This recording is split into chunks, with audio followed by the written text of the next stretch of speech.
Y'all, here is something that I think about whenever I talk about the Hayward Fault, and I want to share it with you this morning because it captures something about the relationship between California's cities and the geology beneath them that I think is both remarkable and important. The communities of the East Bay, Oakland, Berkeley, Hayward, Fremont, San Jose, exist in large part because of the Hayward Fault. The fault is responsible for the hills that define the landscape east of the bay. The hills that give Berkeley and Oakland their neighborhoods dramatic views, that make the East Bay real estate among the most coveted in the country, that have been drawing people to build their homes on the hillsides for a century. Those hills are an expression of the tectonic forces that the Hayward Fault expresses. The fault lifted the land on one side and dropped it on the other, creating the landscape that became the neighborhood that became the city that built the stadium on top of the fault trace without fully understanding what was there. California's cities did not develop despite the geology.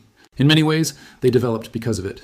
And this week, the fault that helped make the East Bay reminded those communities that it is still there, when a segment of it that had been unusually quiet for 26 years produced an event that broke the silence and captured the attention of the scientists, who spend their professional lives listening to what the ground beneath California is trying to say. Let me tell you about the event that happened, and then let me tell you why the 26-year framing matters so much for understanding it. Earlier this week, instruments operated by the Pacific Northwest Seismic Network and the USGS's Northern California Seismic Network detected a seismic event on the Hayward Fault, in a segment that had been notably quiet. The event was small enough that many people in the area either did not feel it or felt only a brief minor tremor. There was no damage. There was no emergency response. The shaking was the kind that prompts some people to check the USGS Did You Feel It website, report a barely perceptible vibration, and go back to whatever they were doing. By every practical metric of day-to-day life in an earthquake country, it was a non-event. But here is why the monitoring community treated it as something other than a non-event. The specific segment of the Hayward Fault where the event occurred had been quiet, producing fewer microseismic events than the fault's normal background rate, for 26 years. In a fault monitoring context, 26 years of unusual quiet in a segment that should be producing a normal background rate of microseismicity is a pattern worth noting. It means the fault in that segment has been behaving differently from the way it should be behaving. It means that whatever process normally generates the small events in that segment, the slow creep, the minor adjustments, the fault surface finding temporary equilibrium, has been suppressed. And when a fault segment stops producing its normal background microseismicity, the most natural explanation is that it has become more locked than normal. More locked means more stress accumulating without the gradual release that microseismicity represents. More stress accumulating means a larger eventual release when the segment finally gives. The event this week broke the 26-year quiet, and scientists are now asking whether that break represents a stress release that has reduced the hazard in that segment, or a sign that the segment is beginning to move in a way that could represent the early stages of something more significant. The honest answer to that question is that the scientists do not yet know. Earthquake science does not have the predictive precision to answer it definitively in real time. What it has is a body of data, the 26-year record of unusually quiet behavior, the event itself, and whatever aftershock activity or lack thereof follows in the coming days and weeks, that the monitoring community will analyze carefully in the context of what they know about this segment's history and stress state. That analysis takes time, and the results will be published in the scientific literature and communicated to the emergency management community rather than appearing as a breaking news alert, because that is how the science of fault monitoring actually works. Gradually, carefully, with appropriate uncertainty acknowledged at every step. What I want to make sure every person watching this video understands is the broader context in which this week's event occurred. Because the Hayward Fault's 26-year quiet broken this week is not the only seismic story California is generating in 2026.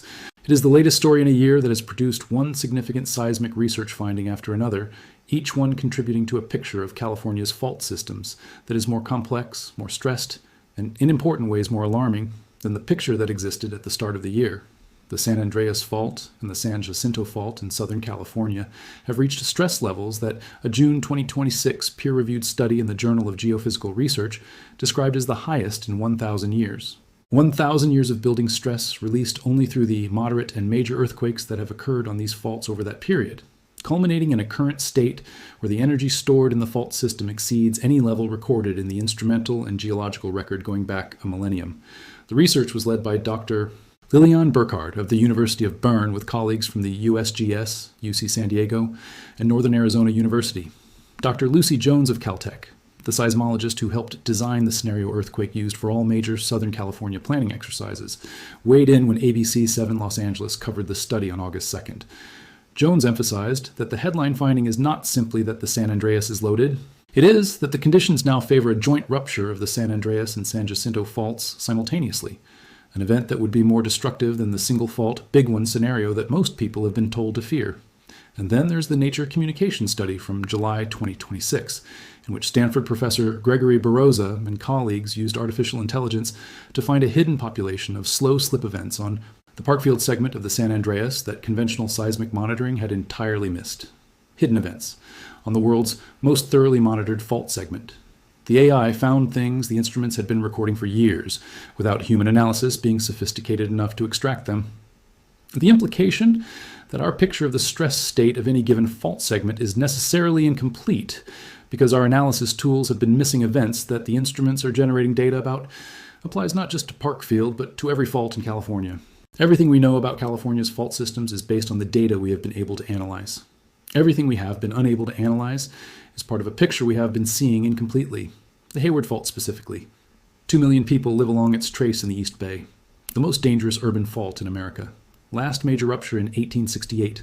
158 years of accumulated stress since then, on a fault with a 150-year average recurrence interval, crossing every major water main in the East Bay, running directly through the campus of one of the world's great universities, bisecting the landscape that generations of Californians have chosen for its beauty and its proximity to San Francisco. This is the fault that built the cities above it, and that, when it finally ruptures again, will have the most immediate and most concentrated human impact of any seismic event in the Bay Area's earthquake history. The hills of the East Bay are beautiful. I have never been there without noticing how beautiful they are. The views from the neighborhoods above Oakland and Berkeley are the kind of views that make a person understand why people build cities in extraordinary places. But those hills exist because the Hayward Fault lifted them, and the fault is still there, still moving, still accumulating stress along the segments that are locked, still producing the occasional event, like the one this week, that breaks through a period of unusual quiet and reminds the monitoring community that the silence was never permanent. If you live in the East Bay, if you visit the East Bay, if you love someone in the East Bay, the most important thing this story asks of you is simple, practical, and genuinely life-saving. Know where the safest place in every room of your home is. Know what drop, cover, and hold on means and practice it. Download the MyShake app and make sure Shake Alert is set up on your phone. Have water stored. 1 gallon per person per day for at least 72 hours. More if you can manage it, because the water system in the East Bay after a major Hayward earthquake is going to be disrupted for longer than 72 hours. Strap your water heater and your heavy furniture to the walls. Make sure your family knows where to meet after an earthquake if communication is disrupted. These are small things. They are not complicated. And in the event of a major Hayward Fault earthquake, an event that the science of 2026 is describing as overdue in a year when a 26-year silence on one of its segments just broke, they are the things that will determine whether the next chapter of your story gets written. Share this with the people you care about in California. And as always, stay safe out there. I love y'all.